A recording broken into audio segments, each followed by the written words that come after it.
साथियों नमस्कार, हर हर महादेव। मैं हूं फिल्म डायरेक्टर सनोज मिश्रा। आज आपके सामने एक बहुत बड़ा खुलासा करने जा रहा हूं, जिसका इंतजार देश, राष्ट्रवादी लोग और सनातन धर्मी कर रहे हैं। जैसा आप लोगों ने पिछले दिनों देखा कि एक लव जिहाद का शिकार बनाकर महाकुंभ के वायरल गर्ल मोनालिसा को केरल ले जाया गया और किस तरह से फंसाकर उसको वहां पर जाके तथाकथित तौर पर उसके साथ शादी की गई। पहले दिन से ही मैं इसके खिलाफ था, इस लव जिहाद के खिलाफ था, और मुझे लग रहा था कि ये कुछ ना कुछ बहुत बड़ी साजिश है, बहुत बड़ा षड्यंत्र है। और इस षड्यंत्र के खिलाफ मैं उठकर खड़ा हुआ उस पीड़ित परिवार के लिए। वो पीड़ित परिवार जिसमें वो बच्ची रहती थी, उसके माँ बाप के दर्द मैंने सुना, और माँ बाप शुरू से ही कह रहे थे कि मेरी बच्ची नाबालिग है, बालिग नहीं है। तो इस बात को मैंने कई मंचों पर उठाया, मीडिया के माध्यम से भी उठाया, और लगातार मैं भाई उच्च अधिकारियों से और कई सारे जो बहुत सारे हमारे देश के सम्मानित लोग हैं, मैंने उनके सामने भी इस प्रश्न को रखा, इस समस्या को रखा। और इस संबंध में मैंने शिकायत भी दर्ज करवाई थी मध्य प्रदेश पुलिस में ही जाकर। और उस बिहार पर जो जांच शुरू हुई, उस जांच के बाद माननीय राष्ट्रीय मानवाधिकार आयोग ने भी इसको संज्ञान में लिया और उन्होंने भी इस पर आगे कार्रवाई का आदेश दिया। और उसके बाद फिर राष्ट्रीय अनुसूचित जनजाति आयोग दिल्ली, जिन्होंने सबसे पहले यह साबित किया कि पारधी जिस मतलब आते हैं, बंजारे नहीं है, पारधी हैं और ये जनजाति समुदाय से हैं।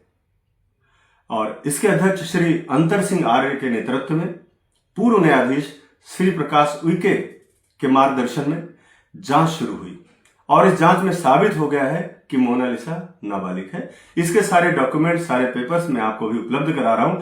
साथ ही पीएफआई और सीपीआईएम की जो नेताओं की सक्रियता रही है इसमें, उस पर भी आयोग ने चिंता व्यक्त की है। आयोग ने माना है कि फॉल्स नैरेटिव सेट किया गया। जैसे मैं शुरू से बोल रहा था कि ये फॉल्स नैरेटिव सेट किया जा रहा है कि ये प्यार है। जिस तरह से उज्जैन से लेकर फंसा करके और लेकर के केरल जाया गया, पूरा साफ जाहिर था। और इस पर ही आयोग ने संज्ञान लिया और आयोग ने केरल में जांच शुरू की। कहां से? श्री नयनार देवा मंदिर से, जहां पर यह शादी की रस्म दिखाई गई थी, तथा केरल के पुअर गांव जहां पर पंचायत, पुअर गांव के पंचायत है जहां पर शादी का सर्टिफिकेट जारी किया गया था। जांच में पाया गया है कि जिस आधार पर यह शादी हुई, मतलब आधार कार्ड के हिसाब से जिसमें 18 साल कुछ महीने दिखाया गया है, वो फर्जी दस्तावेज है। और मध्य प्रदेश के महसर के सरकारी अस्पताल में जो रिकॉर्ड निकाला गया जांच के दौरान, उसके अनुसार मोनालिसा का जन्म 30 दिसंबर 2009 को 5:30 बजे हुआ है। ये ऑथेंटिकल बात साबित हो गई है। अब इसके आधार पर जिहादी फरमान पर पॉक्सो एक्ट, एट्रोसिटी एक्ट के साथ बहुत सारी धाराओं पर एफआईआर दर्ज हो गई है और इस पर अब आगे कार्रवाई हो रही है। आयोग ने इसके साथ ही 22 अप्रैल को केरल एवं मध्य प्रदेश के डीजीपी को भी तलब किया है कि इस केस में आगे क्या हो रहा है, इसके बारे में भी बताया जाए।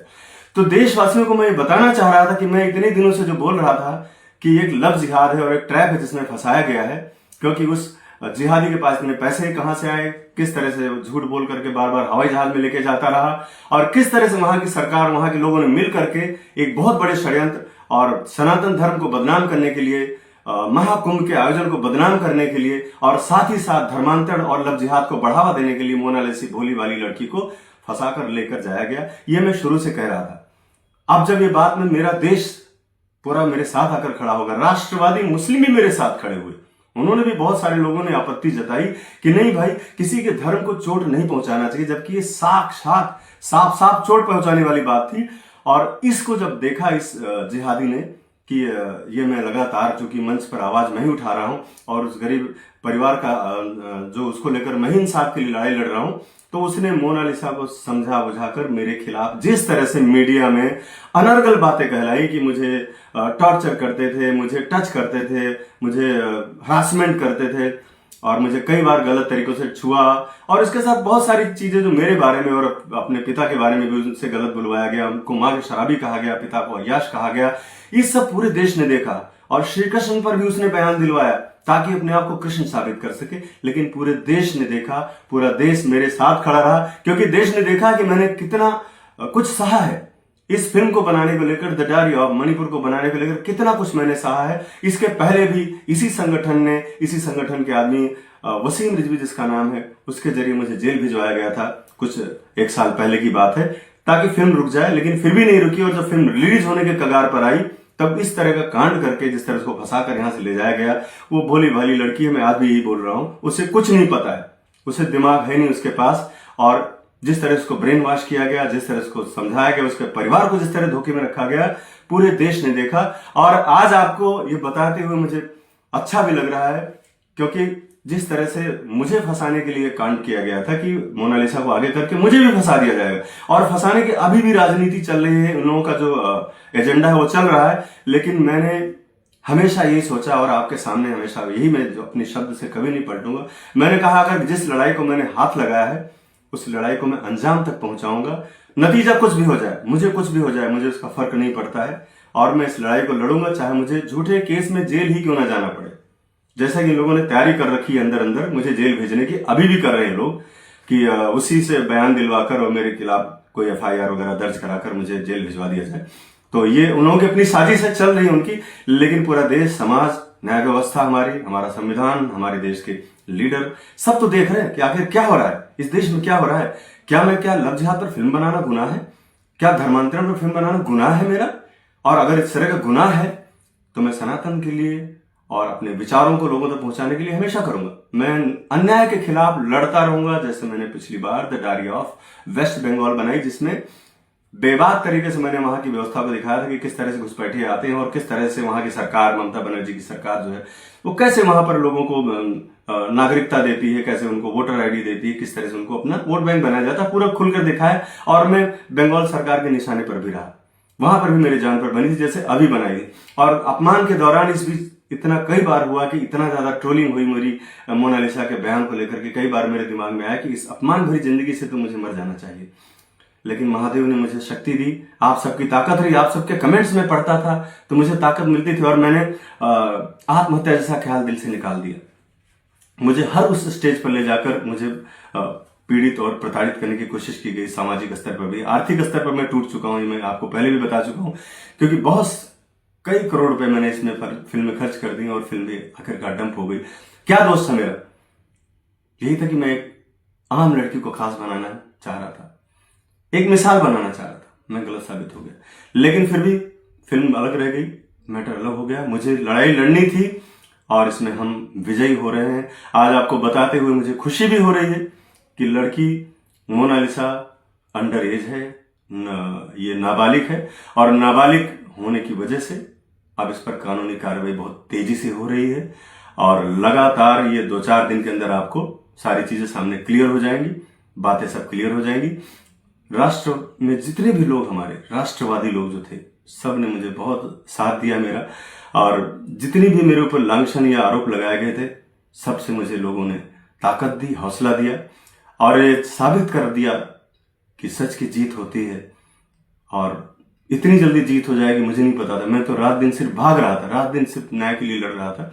लेकिन आज जब ये चीजें आपके सामने इसलिए रख पा रहा हूं क्योंकि मुझे सब चीजें अभी ऑथेंटिकल तरीके से मेरे पास आ गई हैं, और मैं आप सबसे शेयर करना चाहूंगा। और साथ में ये कहना चाहूंगा कि ऐसी चीजों पर हमेशा के लिए अंकुश लगना चाहिए, और बहुत सारे ऐसे कानून हमारे देश में हैं जो लचर, उनको बहुत मजबूत करके बनाना चाहिए, ताकि कोई भी किसी के बारे में या किसी के बारे में इस तरह का लांछन न लगा पाए, किसी को मानसिक रूप से पीड़ित न किया जाए कि आदमी सुसाइड कर ले, आत्महत्या कर ले।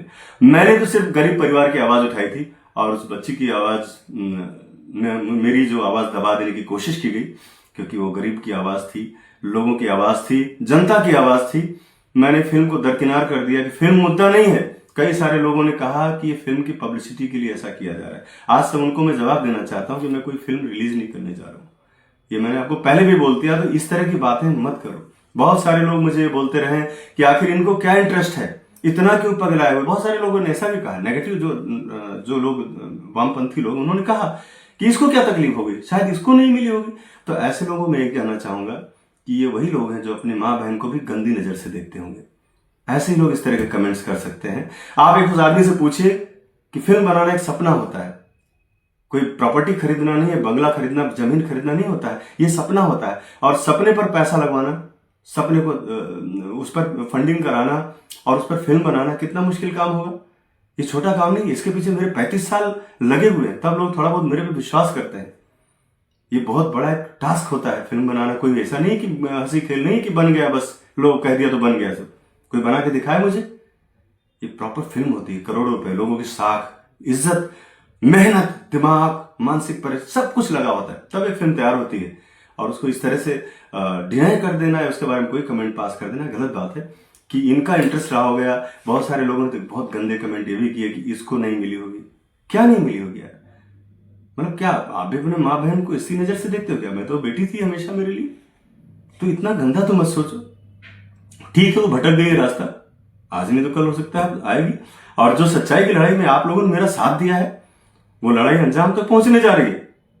इसलिए मैं सबका बहुत बहुत आभार प्रकट करता हूं। बहुत बहुत धन्यवाद। हर हर महादेव, हर हर महादेव।